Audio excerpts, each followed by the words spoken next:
Elle invita son chauffeur à la fête, pensant en faire un bouffon. Mais un seul instant changea tout. Abonnez-vous à la chaîne et écrivez dans les commentaires de quel pays vous regardez.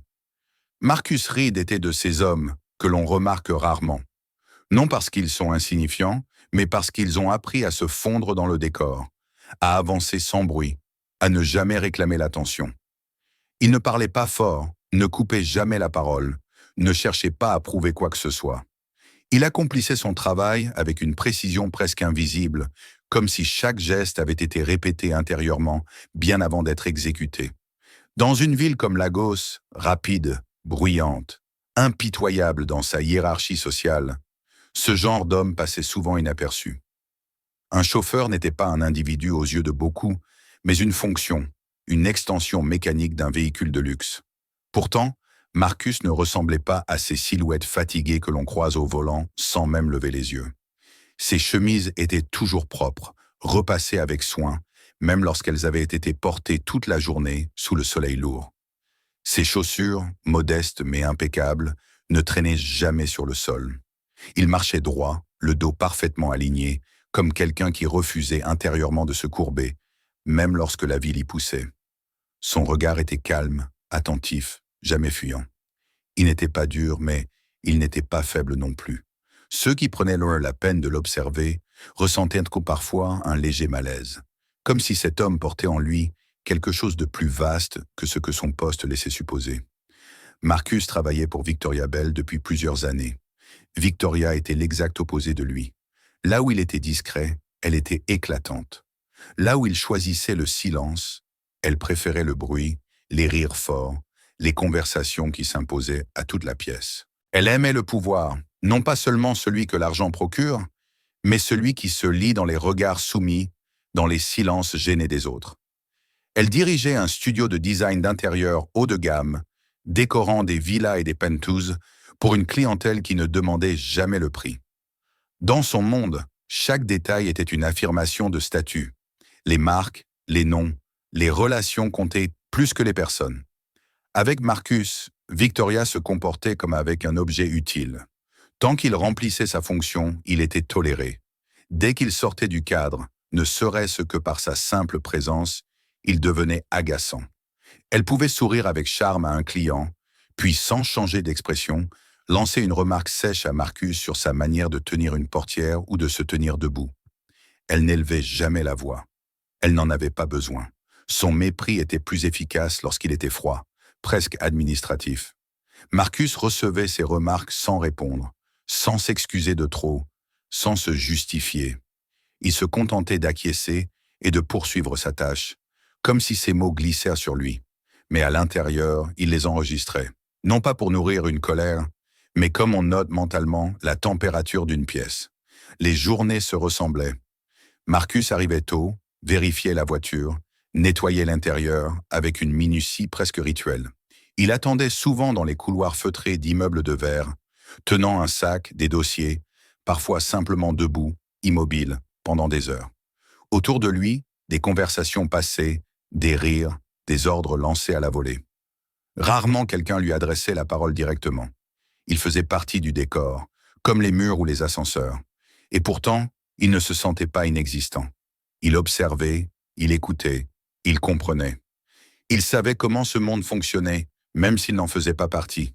Un après-midi, alors qu'il accompagnait Victoria à une réunion dans un immeuble prestigieux de Victoria Island, ils se retrouvèrent dans un ascenseur avec deux de ses amies, des femmes élégantes, parfumées, portant des sacs qui coûtaient plus cher que plusieurs mois de salaire de Marcus. Elles parlèrent sans baisser la voix, comme si Marcus n'était pas là. Elles commentèrent sa présence avec une fausse légèreté, se demandant s'il ne sentait pas la sueur, s'il était vraiment approprié de l'emmener partout, s'il ne risquait pas de gâcher l'ambiance. Marcus resta immobile, les yeux fixés droit devant lui. Seule sa mâchoire se crispa légèrement, imperceptiblement, comme un muscle qui se tend puis se relâche. Il respirait lentement, profondément, contrôlant chaque inspiration. La conversation glissa ensuite vers un autre sujet, plus excitant pour elle. L'anniversaire de Victoria approchait, un événement qui devait, selon elle, rappeler à tous qui elle était et où elle se situait dans la hiérarchie sociale. Les femmes échangèrent des idées, parlèrent de lieux, de décorations, de listes d'invités. L'atmosphère était joyeuse, presque cruelle dans son insouciance. Et c'est là que l'idée surgit, presque naturellement, comme une plaisanterie qui amuse avant même d'être formulée. Victoria lança, avec un sourire brillant, qu'elle pourrait inviter Marcus à la fête. Non pas par bonté, bien sûr, mais pour le spectacle. Elle imagina déjà la scène. Le chauffeur, perdu parmi les invités fortunés, tenant maladroitement un verre, ne sachant où se placer. Elle riait à l'avance de l'embarras qu'elle s'attendait à voir sur son visage. Lorsque l'ascenseur s'arrêta et que les portes s'ouvrirent, Victoria se tourna vers Marcus et, devant ses amis, lui annonça qu'il était invité à sa fête. Son ton était faussement chaleureux, presque théâtral. Elle attendait une réaction, un refus embarrassé, une hésitation, peut-être même une excuse maladroite. Quelque chose qui confirmerait la distance entre eux. Mais Marcus se contenta de hocher la tête et de la remercier calmement. Sa voix était posée, sans tremblement. Il n'ajouta rien. Il n'enleva rien. Ce simple geste suffit à créer un léger malaise. Les sourires des femmes se figèrent un instant. Ce n'était pas la réponse qu'elles avaient imaginée. Toute la journée, Victoria ne put s'empêcher de repenser à cette scène. Quelque chose dans l'attitude de Marcus l'avait dérangée, sans qu'elle sache exactement quoi. Il n'avait pas défié son autorité. Il n'avait pas été insolent. Il avait simplement accepté, comme si l'invitation n'avait rien d'extraordinaire, ni de menaçant. Pour Marcus, cette invitation n'était ni un honneur, ni une punition. C'était un fait. Et ce simple fait commençait déjà à fissurer, très légèrement, le scénario que Victoria avait écrit dans sa tête. Le soir, lorsque Marcus rentra chez lui, dans sa petite chambre située dans un vieux bâtiment aux murs fatigués, il s'assit longtemps sans allumer la lumière.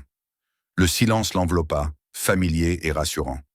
Il repensa à l'invitation, au rire, au regard. Il comprenait parfaitement ce que Victoria attendait de lui. Mais au lieu de ressentir de la honte ou de la peur, il sentit autre chose s'éveiller en lui, une sensation qu'il n'avait pas connue depuis longtemps. Comme si une porte, longtemps fermée, venait d'être légèrement entr'ouverte, laissant passer un souffle d'air venu d'un autre temps. Et sans encore le savoir, Marcus venait de faire le premier pas vers une confrontation silencieuse qui allait transformer bien plus qu'une simple soirée. La nuit qui suivit l'invitation fut longue pour Marcus, non pas parce qu'elle était agitée, mais parce qu'elle était silencieuse d'une manière particulière. Assis dans l'obscurité de sa petite chambre, il laissa les heures s'étirer sans chercher à les remplir. Le bruit lointain de la ville filtrait à travers la fenêtre entr'ouverte, mais il semblait appartenir à un autre monde. Ici, tout était immobile. Le lit étroit, la table soigneusement rangée, le miroir accroché près de la porte, reflétaient une vie simple, presque effacée, mais ordonnée. Chaque objet avait sa place, comme si Marcus avait besoin de cette structure pour maintenir un équilibre intérieur que personne ne voyait. Il n'avait pas été surpris par l'invitation de Victoria. Dès l'instant où elle l'avait formulée, il en avait compris la nature exacte. Il n'y avait ni générosité ni reconnaissance dans son geste. C'était une mise en scène, une manière de rappeler à tous, et surtout à lui, où se situait sa place. Marcus ne nourrissait aucune illusion à ce sujet. Pourtant, ce qui le surprit lui-même, ce fut l'absence de honte. Il ne ressentait pas ce poids familier sur la poitrine, celui qui accompagnait d'ordinaire les humiliations silencieuses. À la place, il y avait une lucidité calme, presque froide. Il savait ce que cette soirée devait être aux yeux de Victoria. Et il savait aussi qu'il n'était pas obligé d'y jouer le rôle qu'on avait écrit pour lui. Il se leva finalement et alluma la petite lampe près du lit. La lumière révéla les murs aux peintures écaillées, le sol usé par les années, mais aussi la propreté irréprochable de la pièce. Marcus vivait modestement, mais jamais dans le désordre. Ce n'était pas une question de moyens, mais de respect de soi. Il s'approcha du lit et s'agenouilla lentement, glissant la main sous le sommier. Ses doigts rencontrèrent le bois rugueux d'un vieux coffre qu'il n'ouvrait presque jamais. Il le tira vers lui avec précaution, comme on manipule un objet fragile, chargé d'une valeur qui ne se mesure pas en argent. Le coffre était ancien, marqué par le temps. Le bois était terni, les coins usés, la serrure imparfaite. Lorsqu'il souleva le couvercle, une odeur légère de tissu et de papier ancien s'en échappa. À l'intérieur, tout était soigneusement disposé. des photographies protégées par une enveloppe, un document plié plusieurs fois et un costume rangé dans une housse sombre.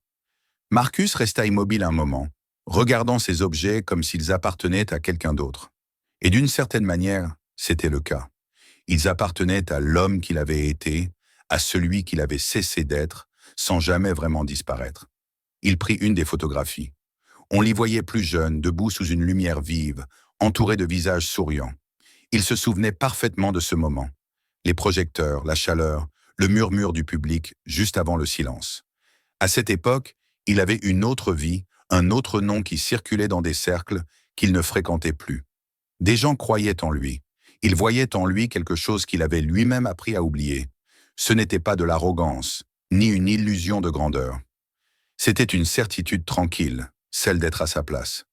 La vie, cependant, n'avait pas suivi le chemin qu'il avait imaginé. Les responsabilités étaient arrivées plus vite que le succès. Des dettes familiales, des promesses à tenir, des choix faits par nécessité plutôt que par désir. Les portes s'étaient refermées les unes après les autres, non pas violemment, mais doucement, jusqu'à ce qu'il cesse de frapper. Marcus n'avait pas vécu cela comme une tragédie. Il avait accepté, il avait travaillé, il avait survécu. Et peu à peu, il avait convaincu tout le monde, y compris lui-même, que cette autre vie appartenait définitivement au passé. Il reposa la photographie et sortit le costume de sa housse. Le tissu était sombre, élégant, sans être ostentatoire. Il passa la main dessus, sentant sous ses doigts la qualité de la matière, la coupe précise, la promesse silencieuse qu'il contenait. Ce costume n'était pas un déguisement. Il n'était pas là pour tromper qui que ce soit. Il était un rappel de ce qu'il avait été capable d'être, et peut-être encore de ce qu'il pouvait être. Marcus ne se sentit ni nostalgique ni amer. Il n'y avait pas de colère dans ce geste, pas de regret douloureux. Seulement une compréhension claire. Le passé n'était pas mort. Il n'était pas non plus un refuge. Il était une part de lui, toujours présente, attendant simplement d'être reconnu. Il comprit alors que l'invitation de Victoria avait touché quelque chose de profond. Non pas parce qu'elle était cruelle, mais parce qu'elle l'obligeait à se regarder autrement. À choisir s'il continuerait à accepter le regard des autres comme définition de sa valeur. Le lendemain, Marcus se rendit chez un vieux tailleur dont il connaissait l'atelier. Un homme aux mains ridées, au regard précis, qui travaillait lentement mais sans erreur. Lorsqu'il sortit le costume, le tailleur le regarda longuement, comme s'il lisait une histoire dans la couture et les plis du tissu. Il ne posa pas de questions inutiles. Il se contenta de hocher la tête et de dire qu'il ferait en sorte que le costume lui aille parfaitement. Pas simplement à la taille, mais à l'homme qu'il était devenu. Les jours suivants, Marcus continua son travail comme d'habitude. Il conduisait Victoria, ouvrait les portes, attendait en silence. Rien en apparence n'avait changé. Pourtant, quelque chose était différent. Ses épaules semblaient plus droites, ses gestes encore plus mesurés. Il ne cherchait pas à attirer l'attention, mais il ne se repliait plus intérieurement. Il avançait avec une calme détermination, conscient que la soirée à venir ne serait pas une épreuve à subir, mais un moment à traverser à sa manière. Victoria, de son côté, préparait sa fête avec enthousiasme. Elle parlait de son « idée » à ses amis, riait en évoquant la présence de son chauffeur parmi les invités. Elle savourait déjà l'effet qu'elle imaginait produire. Elle ne voyait pas, ou ne voulait pas voir, que quelque chose lui échappait déjà. Marcus, lui, ne pensait pas à la revanche. Il ne répétait aucun discours. Il n'élaborait aucun plan pour humilier qui que ce soit. Il se préparait simplement à être présent, pleinement, sans se cacher. Et cette simple décision, silencieuse mais ferme, traçait un pont invisible entre l'homme qu'il avait été et celui qu'il s'apprêtait à redevenir. Le jour de l'anniversaire arriva presque sans prévenir, comme si le temps s'était volontairement accéléré pour conduire chacun à ce moment précis. Depuis le matin, la ville semblait vibrer d'une agitation particulière, mais Marcus y prêta à peine attention. Il suivait sa routine avec la même rigueur qu'à l'accoutumée, vérifiant la voiture, nettoyant chaque surface, contrôlant chaque détail. Pourtant, sous cette apparente normalité, quelque chose était différent. Il ne ressentait ni nervosité ni impatience. Il avait simplement la sensation calme et profonde d'avancer vers un point inévitable, un carrefour où il ne serait plus possible de rester invisible. Le lieu choisi par Victoria pour sa fête était à l'image de ce qu'elle voulait projeter d'elle-même. Une vaste salle aux murs clairs, décorée de blanc et d'or, où chaque élément semblait conçu pour impressionner. Les luminaires diffusaient une lumière douce mais calculée. Les compositions florales coûtaient sans doute plus cher que ce que beaucoup gagnaient en un an, et les serveurs se déplaçaient avec une précision presque chorégraphiée. La musique emplissait l'espace sans jamais s'imposer, créant une atmosphère de luxe maîtrisée. Dès les premières heures de la soirée, les invités arrivèrent, vêtus de tenues élégantes, porteurs de sourires sûrs d'eux, habitués à être vus et reconnus. Victoria se tenait au centre de tout cela avec aisance. Elle accueillait chacun avec une assurance naturelle, savourant chaque compliment, chaque regard admiratif. Cette soirée n'était pas seulement une célébration de son anniversaire, c'était une affirmation publique de son statut. Elle avait tout prévu, jusqu'au moindre détail. Et parmi ces détails, il y avait Marcus. Elle avait donné des instructions précises pour qu'il n'apparaisse pas trop tôt. Elle voulait que la salle soit remplie, que l'attention soit déjà bien installée, afin que son entrée produise l'effet qu'elle attendait. Dans son esprit, cette soirée avait un scénario clair, et elle en contrôlait chaque acte. Pendant ce temps, Marcus se préparait chez lui. Il se tenait devant le miroir, le costume parfaitement ajusté reposant sur ses épaules, comme s'il avait toujours été fait pour lui. La chemise blanche était immaculée, la cravate nouée avec soin, les chaussures soigneusement cirées. Il observa son reflet longuement, non pour chercher une approbation, mais pour reconnaître celui qu'il voyait. C'était le même homme que la veille, et pourtant différent. Il ne se sentait pas déguisé, il se sentait aligné. Il éteignit la lumière, sortit et ferma la porte derrière lui sans se retourner. Lorsqu'il arriva devant le lieu de la fête, le bruit et la lumière s'échappaient déjà vers l'extérieur. Il inspira profondément, puis franchit l'entrée. Dès les premiers pas dans la salle, quelque chose changea. Ce ne fut pas un silence imposé, mais un ralentissement presque instinctif. Les conversations se suspendirent légèrement, comme si l'air lui-même s'était figé. Marcus avançait calmement, le regard droit, ses gestes mesurés. Il ne cherchait pas où se cacher, ni à attirer l'attention. Pourtant, les regards se tournaient vers lui, attirés par une présence qui ne correspondait à aucun des rôles attendus. Des invités s'écartèrent presque inconsciemment pour lui laisser le passage. Certains se demandaient qui il était, d'autres avaient la vague impression de l'avoir déjà vu quelque part, sans pouvoir mettre un nom sur ce sentiment. Des téléphones se levèrent discrètement, capturant des images, cherchant à saisir ce qui échappait à toute explication simple. Marcus continuait d'avancer, comme si ce mouvement naturel était la chose la plus normale au monde. Victoria remarqua enfin l'agitation inhabituelle. Elle se retourna, son sourire déjà prêt, certaine de découvrir la scène qu'elle avait imaginée. Mais ce qu'elle vit la déstabilisa. Marcus n'était pas l'homme maladroit qu'elle attendait. Il n'y avait aucune gêne dans sa posture, aucun signe d'embarras. Il se tenait droit, serein, parfaitement à sa place. Pendant un instant, son sourire s'effaça. Autour d'elle, ses amis y restèrent figés, leurs expressions oscillant entre surprise et incompréhension. Le spectacle ne se déroulait pas selon le plan.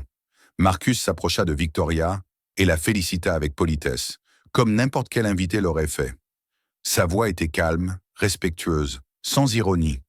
Il ne cherchait pas à la provoquer, et c'était précisément ce qui rendait la situation insupportable pour elle. Il n'y avait rien à attaquer, rien à corriger. Il se contentait d'exister, pleinement, sous les regards de tous. Très vite, l'attention des invités se détourna naturellement de Victoria pour se porter sur lui. D'abord par curiosité, puis par intérêt sincère. On lui adressa la parole, on lui posa des questions, on chercha à comprendre qui il était. Marcus répondait avec simplicité, sans s'étendre inutilement, écoutant plus qu'il ne parlait. Cette retenue, loin de le rendre effacé, le rendait encore plus intrigant. Les hommes le regardaient avec un respect nouveau, les femmes avec une fascination discrète. Il ne se présentait pas comme quelqu'un d'exceptionnel, et pourtant, tout en lui suggérait une profondeur rare. Parmi les invités se trouvait April Kent. Elle n'était pas de celles qui cherchaient le centre de la salle. Elle observait, attentive, habituée à repérer ce que les autres ne voyaient pas. Son regard s'arrêta sur Marcus presque immédiatement. Elle remarqua sa démarche, la manière dont il occupait l'espace sans jamais l'envahir, la façon dont il soutenait les regards sans défi. Pour elle, tout cela était lisible. Elle voyait la discipline, l'expérience, une présence que l'on ne peut pas enseigner. Lorsqu'elle s'approcha de lui et engagea la conversation, ce ne fut ni par flatterie ni par curiosité mondaine. Elle lui parla de travail, de possibilités, lui proposa simplement de venir passer un casting. Marcus ne feignit pas la surprise. Il accepta avec un hochement de tête, comme si cette proposition trouvait naturellement sa place dans le fil de sa vie. Victoria apprit rapidement cet échange. La colère monta en elle, mêlée à une inquiétude qu'elle n'avait pas anticipée.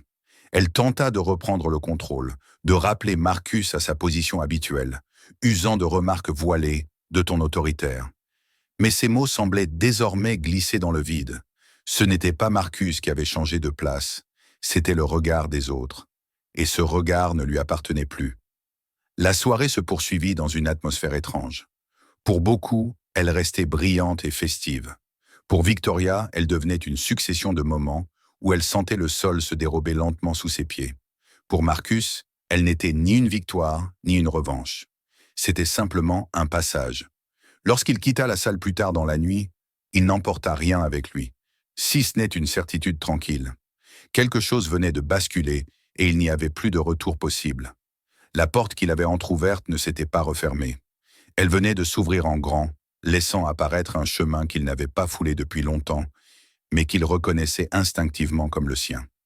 Le lendemain de la fête, Marcus se réveilla avant l'aube, comme à son habitude. Pendant quelques secondes, allongé dans la pénombre, il eut l'impression étrange que la veille avait été un rêve trop net pour être réel. Puis les images revinrent, non pas comme une suite d'événements spectaculaires, mais comme une sensation persistante, calme et solide. Il n'y avait pas d'euphorie en lui, ni de peur. Seulement cette certitude nouvelle que quelque chose s'était déplacé à l'intérieur, irréversiblement. Il se leva, se prépara en silence et sortit, laissant derrière lui la chambre encore imprégnée de la nuit. Les jours qui suivirent furent marqués par une attente inhabituelle. Marcus continua de travailler pour Victoria avec le même professionnalisme qu'auparavant. Il arrivait à l'heure, accomplissait ses tâches sans faute, ouvrait les portières, conduisait avec la même attention. Rien en apparence ne justifiait un changement. Pourtant, l'atmosphère était différente. Victoria le regardait autrement, comme si elle cherchait à retrouver une prise qu'elle sentait lui échapper. Ses remarques, autrefois assurées, semblaient maintenant hésitantes, presque forcées. Marcus ne répondait pas davantage qu'avant. Il n'en avait pas besoin. Il avançait avec une tranquillité qui ne dépendait plus d'elle. Le jour du casting arriva sans tambour ni trompette. Marcus se rendit à l'adresse indiquée par April Kent, un bâtiment moderne aux lignes sobres. À l'intérieur, tout était lumineux, ordonné, impersonnel. Des hommes et des femmes circulaient avec des tablettes à la main, échangeant des phrases brèves, professionnelles. Pour beaucoup, cet endroit aurait été intimidant. Pour Marcus, il avait quelque chose de familier. Son corps réagissait avant même que son esprit ne formule quoi que ce soit. Sa posture se redressa légèrement. Son pas se fit plus assuré, comme si chaque muscle se souvenait d'un langage ancien. On lui demanda de marcher, de s'arrêter, de regarder la caméra. Des gestes simples, presque banals. Mais dans cette simplicité, Marcus retrouva une précision qu'il croyait perdue. Il ne jouait pas un rôle, il n'essayait pas de convaincre. Il était présent, entièrement, et cela suffisait. Les regards autour de lui changèrent subtilement. Les murmures cessèrent. On échangea quelques mots à voix basse. Lorsqu'on lui annonça qu'il serait rappelé, Marcus hocha simplement la tête, sans chercher à lire au-delà de ce qui était dit. Il savait déjà. Les appels ne tardèrent pas. Une séance photo d'abord, puis une autre. Un contrat-test, suivi d'un engagement plus sérieux. Les images de Marcus commencèrent à circuler, d'abord dans des cercles restreints, puis plus largement. Les gens s'étonnaient, commentaient, partageaient. L'histoire de l'ancien chauffeur devenu modèle fascinait, non parce qu'elle semblait irréelle, mais parce qu'elle révélait quelque chose de profondément vrai. Marcus, lui, ne s'attardait pas sur les titres ou les réactions. Il se concentrait sur le travail, sur la discipline, sur ce qu'il savait faire. Il n'oublia pas pour autant sa vie précédente. Lorsqu'il décida de quitter son poste auprès de Victoria, il le fit avec la même correction qu'il avait toujours observée. Il la prévint à l'avance, respecta les délais, rendit les clés. Victoria tenta d'élever la voix, de rappeler les services rendus, d'insinuer qu'il lui devait sa situation actuelle. Marcus l'écouta sans l'interrompre, puis répondit calmement qu'il était reconnaissant pour le travail, mais qu'il devait suivre sa route. Il n'y avait ni défi ni justification dans ces mots, seulement un constat. Après son départ, Victoria sentit le vide se creuser. Les semaines passèrent et quelque chose changea autour d'elle. Les invitations se firent plus rares, les conversations plus froides. Des murmures circulaient, rappelant la manière dont elle avait traité Marcus. Dans son monde, la réputation était une monnaie fragile, et elle avait commencé à perdre de sa valeur. Elle se souvenait de son sourire figé le soir de la fête, de cette sensation d'avoir perdu le contrôle sans comprendre comment. Ce souvenir la hantait plus que toute perte financière. Marcus, de son côté, avançait sans se retourner. Son visage apparut sur des affiches, puis sur des écrans. Il défila, posa, travailla. Les applaudissements n'étaient pas une revanche, mais une confirmation silencieuse. Il restait le même homme réservé, attentif, peu enclin aux excès. Ceux qui travaillaient avec lui remarquaient cette constance, cette absence de besoin de prouver quoi que ce soit. Il était là, simplement, et cela suffisait. Un soir, lors d'un événement professionnel, Marcus entra dans une salle où il reconnut immédiatement l'atmosphère de pouvoir et de statut qu'il avait si longtemps observée de l'extérieur. Les regards se tournèrent vers lui, non par curiosité, mais par reconnaissance. On l'accueillit avec des sourires sincères. Au milieu de la foule, il aperçut Victoria. Elle se tenait droite, élégante comme toujours, mais quelque chose dans son regard avait changé. Elle le vit à son tour et s'immobilisa, comme si le temps s'était suspendu entre eux. Marcus ne détourna pas les yeux. Il ne chercha pas non plus à s'imposer. Lorsqu'ils se retrouvèrent à quelques pas l'un de l'autre, il inclina légèrement la tête en signe de salut. Ce geste simple contenait tout ce qu'il avait à dire. Victoria tenta de parler, de trouver des mots qui répareraient ce qui ne pouvait plus l'être. Elle évoqua la plaisanterie, le malentendu, cherchant une absolution. Marcus l'écouta, puis répondit d'une voix posée que parfois, la vie enseignait aux gens de la même manière qu'ils avaient enseigné aux autres. Il n'y avait ni colère, ni triomphe dans ses paroles. Seulement une vérité tranquille. Cette nuit-là, Marcus rentra chez lui plus tard que d'habitude. Il ouvrit le vieux coffre et contempla une dernière fois les photographies, le costume, les traces de son passé. Il referma le couvercle avec soin, comme on ferme un chapitre que l'on n'a plus besoin de relire pour savoir qui l'on est. Puis il se tourna vers le miroir. Le reflet qui lui fit face était celui d'un homme calme, droit, entier. Il n'y avait plus de questions dans son regard. Il n'attendait plus que quelqu'un lui dise quelle était sa place. Il avait retrouvé la sienne, non pas dans la lumière ou les applaudissements, mais dans cette certitude profonde d'avoir cessé de vivre selon la définition des autres. Abonnez-vous à la chaîne pour ne pas manquer les nouvelles histoires et écrivez dans les commentaires de quel pays vous regardez. Si cette histoire vous a touché, partagez la vidéo avec vos amis et regardez les prochaines vidéos sur la chaîne.